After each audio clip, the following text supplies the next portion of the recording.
Technology Concert, which is the last in our series of events that we're doing as part of the Learn Fest that we do from December to March every year. So first of all, I think I must congratulate you for wanting to spend your Wednesday morning constructively, because what is on our plates today is going to be very defining for those of you who are here to be able to explore how you can bring technology to your human capital management processes and programs inside the organization.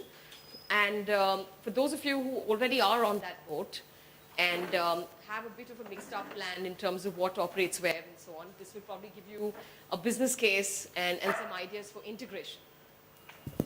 For those of you who are seeking data in the same place so that you're able to take it to the next levels, because I mean, we're all talking about predictive analytics and big data and so on. So whoever wants to move in that direction, what we're going to discuss today is going to be a very important prerequisite to be able to take it there in the context of your human capital management programs and processes. So what we've planned here today, I'm going to take you through that in a bit, but I want a quick show of hands. How many of you here for the first time at the L&OD Roundtable? All right, so welcome, since you're here for the first time. I'm going to quickly do the piece I do, which is to be able to let you know about the forum so that you have an orientation to what is the Learning and OD Roundtable, what is this journey all about, and so that you are tempted to want to become members, and membership details are available on the desk there. So I'm Sujaya Banerjee. I'm the founder of the Learning and OD Roundtable. We started this a little over 4 years ago, and we're a group of practicing professionals who decided to start this because we were already members of many other forums that already existed in the country. And our own experience was that while they were all very well-intentioned and were doing some great work, they were not actually focusing on the practitioners' dilemmas inside organizations. They were some real nice talks and some real nice seminars, but they shifted gears.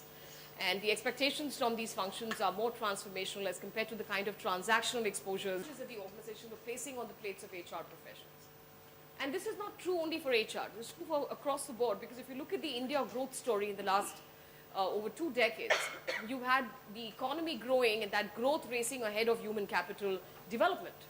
So we prematurely put people into leadership roles, we prematurely expect people to do jobs which they haven't really readied themselves for yet. And we said collectively, at least as far as the HR learning OD community is concerned, can we get down to a quiet, close space where we can talk about stuff that we struggle with, admit to failures, learn from those failures, try and build a kind of a lessons learned kind of a culture so that we can go back and other corporates don't repeat the mistakes we've experienced, and that we have an opportunity to obviously learn from practices that have succeeded in various organizations. And this became really compelling because a whole lot of the transactional work was increasingly being outsourced. So really the job for HR was changing, and this was the only real job that was being expected from them. We found a lot of our journeys very similar across organizations. Everybody was driving change at multiple levels, and we said we must create a forum that addresses this. So this forum, the Learning and OD Roundtable, got created with 7 like-minded people. We have Professor T.V. Rao on the Governing Council. We've got Prince Augustine of Mahindra. We've got Shirish Jamdar, who used to work with Cadbury and with Levers. We have Adil Malia, who's president HR of SR Group. We've also got Rajeshwar Upadhyay, who teaches leadership development at ISB and runs a consulting company of his own. We got all of these people together and many other corporates who came in to be able to start this forum. We were 13 companies when we started out, and we're now 6,800 members 4 years down the line. So I believe that this forum is addressing a need that was really required by the industry.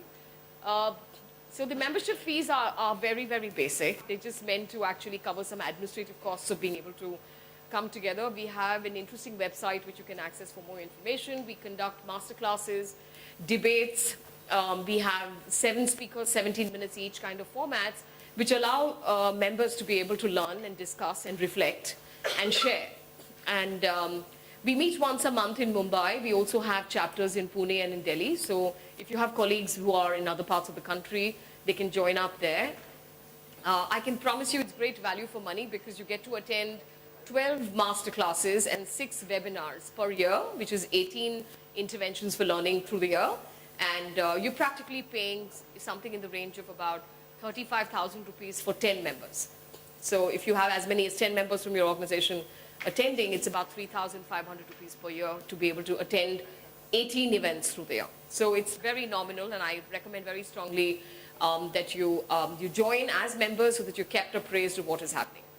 I can't complete this spiel without telling you that we have another wing of the LNOD Roundtable inaugurating soon, and it's called the Women Leadership Forum of Asia.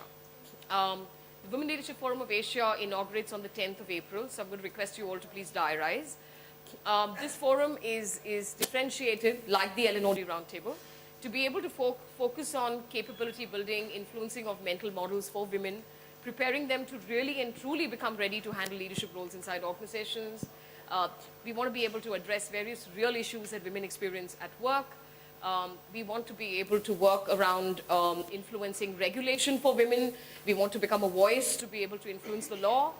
And we've got some very outstanding people on the Governing Council of the Women Leadership Forum, the WLFA, which we will inaugurate shortly. You will receive some parts of the teaser campaign. Do access the website.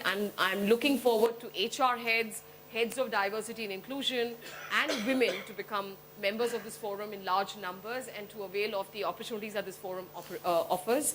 The master classes for that forum are 6 during the year, and there are another 6 workshops, which are paid workshops, which you get to attend. The format for the WLFA is different. There'll be day-long or 2-day-long workshops that the women can be invited to attend, and the master classes will be half-day formats like the ones you have for the LNOD Roundtable. We have a 4 C's model, which is around competence, courage, conviction, and the rest. And I want you to be able to look those up to be able to, figure whether you resonate with the idea of the WLFA and hopefully bring in more people to be able to become part of a movement which is so necessary if we want to include the other half of our demographic and bring them into the workforce to convert that into an economic advantage for India. Some of the statistics around that is very disturbing because it's actually gone downhill over a period of time. You have lesser and lesser women, lots more who are ramping off from the workplace. And if you compare with China, which is our favorite comparison benchmark, their numbers have gone up in terms of number of women coming into the workforce, and our numbers have gone down. So we have lots of work to do there. Also, the number of women who have higher secondary education and graduation, who are getting off the work, or even post-graduation, who come who get the opportunity to be able to study, who get the opportunities to get the right exposures, but who get off the workforce because of filial responsibilities. And some of these we want to handle through regulation. And we want to be able to influence the law, and like what has happened with the Vishaka guidelines and the laws that came out and emerged out of that, we want to be able to enable women to be able to fulfill their filial responsibilities, but continue contributing to the workforce and creating new organizations in India, creating a new flavor, a new culture in India with the new brand of leadership that women can actually bring to the workforce. I must say that we've got Olivia here, who's not an Indian, who'll have a more objective perspective to be able to look at India and our culture.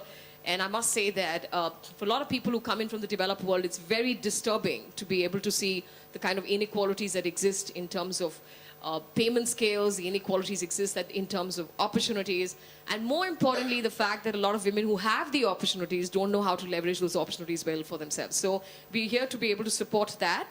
So this is an extended arm of the LNOD Roundtable. I urge you to block 10th of April to attend in large numbers. The 10th of April launch event is with a play called Ambika. So I'm going to request you all to be able to come in, participate. There's a panel discussion post the play, where we're addressing relevant issues that impact women empowerment and women leadership. So do come in large numbers, block your calendar, bring in the women from your organizations.